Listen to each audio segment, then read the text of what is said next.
ఈ fry piece biryani taste మాత్రం అద్దిరిపోతుంది. మీకు కూడా ఇదే టెక్స్చర్ అండ్ టేస్ట్ రావాలంటే నేను చెప్పే ప్రాసెస్ స్కిప్ చేయకుండా ఫాలో అవ్వండి. ఈ వీడియోలో టిప్స్ అండ్ ట్రిక్స్ కూడా చెప్తా. Welcome to my channel Lavanya's kitchen.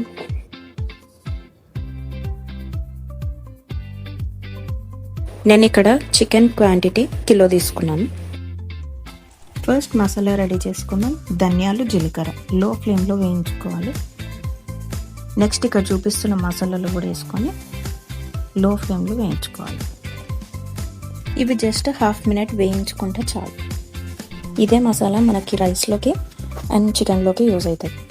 జాజికాయ యాడ్ చేసుకొని గ్రైండ్ చేసుకోవాలి. ఆయిల్లోకి చికెన్ పీసెస్ వేసి మంచిగా ఫ్రై చేసుకోండి. ఆయిల్ చికెన్ కర్రీలో కంటే కొంచెం ఎక్కువనే పడుతుంది. మూత పెట్టుకొని మంచిగా మగ్గించుకోవాలి. చికెన్ పీసెస్ ఈ కలర్ వచ్చిన తర్వాత ఆనియన్స్ వేసుకొని మంచిగా కలుపుకోవాలి.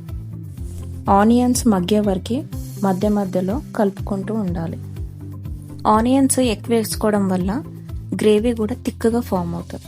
చికెన్లో కొన్ని వాటర్ ఉన్నప్పుడే అల్లం వెల్లిగడ్డ పేస్ట్ వేసుకొని పచ్చివాసన పోయేదాకా కలుపుకోవాలి. కంపల్సరీ పచ్చివాసన పోయేదాకా వేయించుకోవాలి.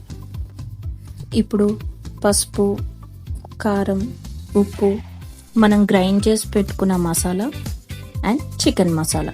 ఇక్కడ నేను గ్రైండ్ చేసుకున్న powder 1 spoon, chicken masala 2 spoons వేసుకున్నా. మీరు మీ ఫ్లేవర్కి తగ్గట్టు వేసుకోవచ్చు. అది ఘాటు ఉంటుంది కాబట్టి సింగిల్ స్పూనే వేసుకున్నాను. చికెన్ డ్రై అయిపోయి మాడిపోకుండా ఉండడానికి నేను ఇక్కడ కొన్ని వాటర్ యాడ్ చేసుకున్నాను. యాడ్ చేయడం వల్ల పీసెస్ కూడా జ్యూసీగా ఉంటాయి. కరివేపాకు వేసుకొని స్లోగా ఈ టెక్స్చర్ వచ్చే వరకు కలుపుకోండి. బగారా రైస్ కోసం 1 చెంచా ఆయిల్, 1 చెంచా నెయ్యి వేసుకొని హోల్ గరం మసాలా వేసుకొని వేయించుకోవాలి లో ఫ్లేమ్లో.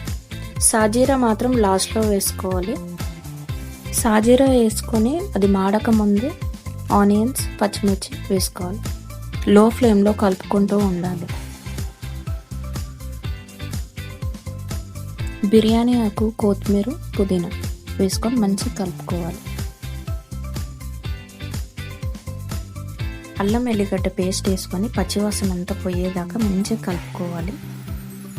1 కప్పు పెరుగు వేసుకుంటే ఫ్లేవర్ చాలా బాగుంటుంది బగారా రైస్లోకి.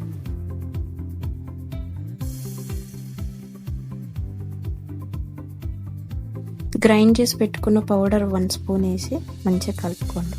నేను దీంట్లోకి బాస్మతి రైస్ తీసుకున్నాను. 1 అవర్ బిఫోర్ నానబెట్టి పెట్టుకోండి, లేదా అట్లీస్ట్ ఒక హాఫ్ అన్ అవర్ అన్న సోక్ చేయండి. దానివల్ల రైస్ పొడుగ్గా అవుతుంది. నేను ఇక్కడ 4 గ్లాసెస్ రైస్కి 6 గ్లాసెస్ వాటర్ పోస్తున్నాను. ఎందుకంటే 1 అవర్ నానబెట్టుకున్నా కాబట్టి 1 గ్లాస్ తక్కువనే పోస్తున్నాను.